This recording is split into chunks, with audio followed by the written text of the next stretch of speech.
They wanted you broken. They needed you broken. Because a broken man is a man who obeys. Welcome to Dark Stoic.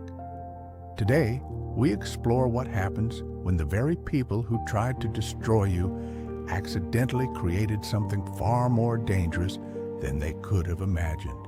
You trusted them. You gave them your loyalty, your time, your heart. And what did they do with it? They crushed it. They took everything soft inside you and they made it hard. They took everything open and they made it closed. But here is what they did not understand. They did not destroy you. They destroyed a version of you that could be manipulated. They destroyed the version of you that sought approval from those who never deserved to give it. And what remains now is something they should fear. You remember the moment, do you not? The exact second when something inside you shifted. Maybe it was a betrayal.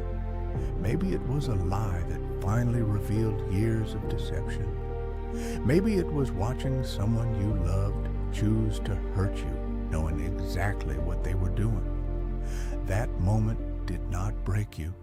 It broke your chains. Marcus Aurelius wrote, "The object of life is not to be on the side of the majority, but to escape finding oneself in the ranks of the insane." You spent years trying to belong, years trying to make them accept you, years dimming your own light so others would not feel threatened by your brightness.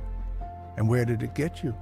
Alone anyway, betrayed anyway, abandoned anyway. So now you understand. Their approval was never worth having.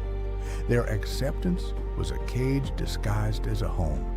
And their love, if you can even call it that, was conditional on you remaining small enough for them to control.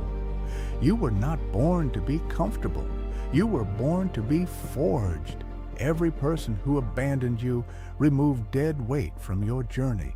Every betrayal taught you who was never truly with you. Every door that slammed in your face redirected you toward the door you were always meant to walk through. Seneca said, "Difficulties strengthen the mind as labor does the body." They thought they were punishing you. They were training you. They thought they were ending you. They were beginning you. Look at yourself now. Look at the cold clarity in your eyes where there used to be desperate hope. Look at the steel in your spine where there used to be the constant bend of accommodation.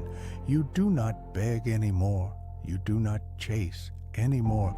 You do not explain yourself to people who have already decided to misunderstand you. This is not bitterness. Bitterness is what happens when you cannot let go. This is something else entirely. This is the calm that comes after you have accepted the truth about human nature. This is the power that emerges when you stop fighting reality and start using it. Epictetus taught, "It is not things that disturb us, but our judgments about things."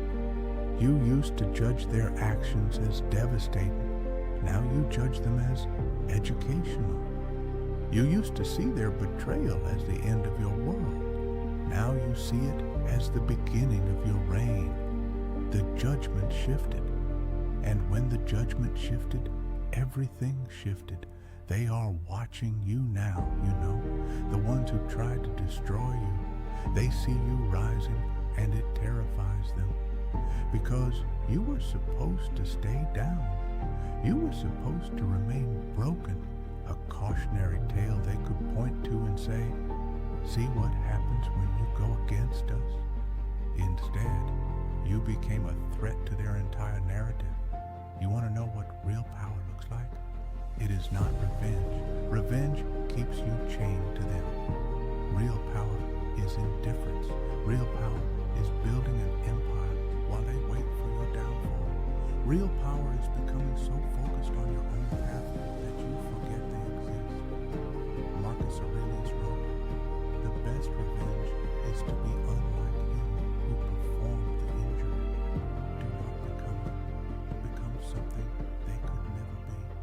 Become the version of yourself that exists beyond their reach, beyond their understanding, beyond their ability to ever hurt again.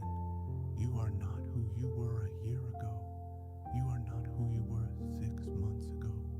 Hell, you are not who you were last week. Every single day you are being rebuilt by the fire they started, and that fire no longer burns you, it fuels you. The world is full of people who peaked when things were easy. They had talent, but no trials. They had potential, but no pressure, so they stayed comfortable and they stayed mediocre. But you were forced into the furnace. You were given no choice but to transform or be consumed, and you chose transformation. Seneca wrote, "A gem cannot be polished without friction, nor a man perfected without trials." They were your friction. Every harsh word, every cold shoulder, every deliberate cruelty was another stroke of the polishing cloth against your soul. They meant to scratch you. They ended up making you shine. Now you walk differently. You speak differently. You carry yourself with the quiet confidence of someone who has already survived their worst nightmare and found themselves still standing. That energy is unmistakable.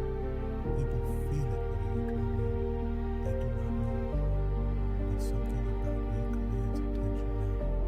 Something about you demands respect without ever asking for it. This is your season. This is your era. Not because everything is perfect, but because you finally stopped waiting for perfection.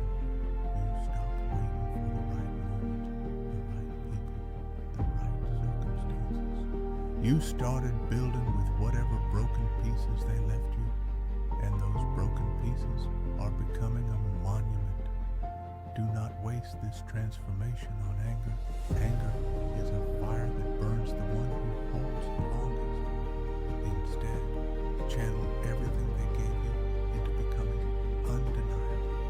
Become so skilled they cannot ignore you. Become so valuable they cannot replace you. Become so powerful they cannot touch you. Marcus Aurelius reflected, how much more grievous are the consequences of anger than the causes of it. Let them keep their anger. Let them keep their jealousy and their spite. You are too busy becoming legendary to notice their tantrums.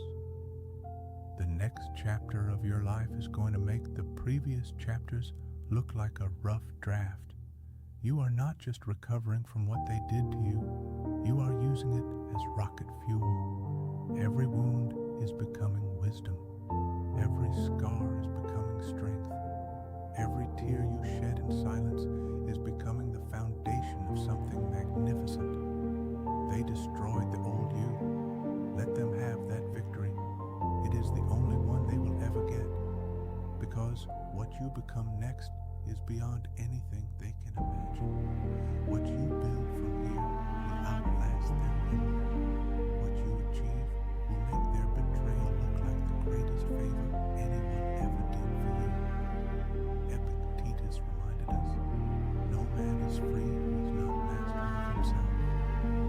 You are finally becoming your own master, not ruled by their opinions, not controlled by their approval, not manipulated by their conditional affection.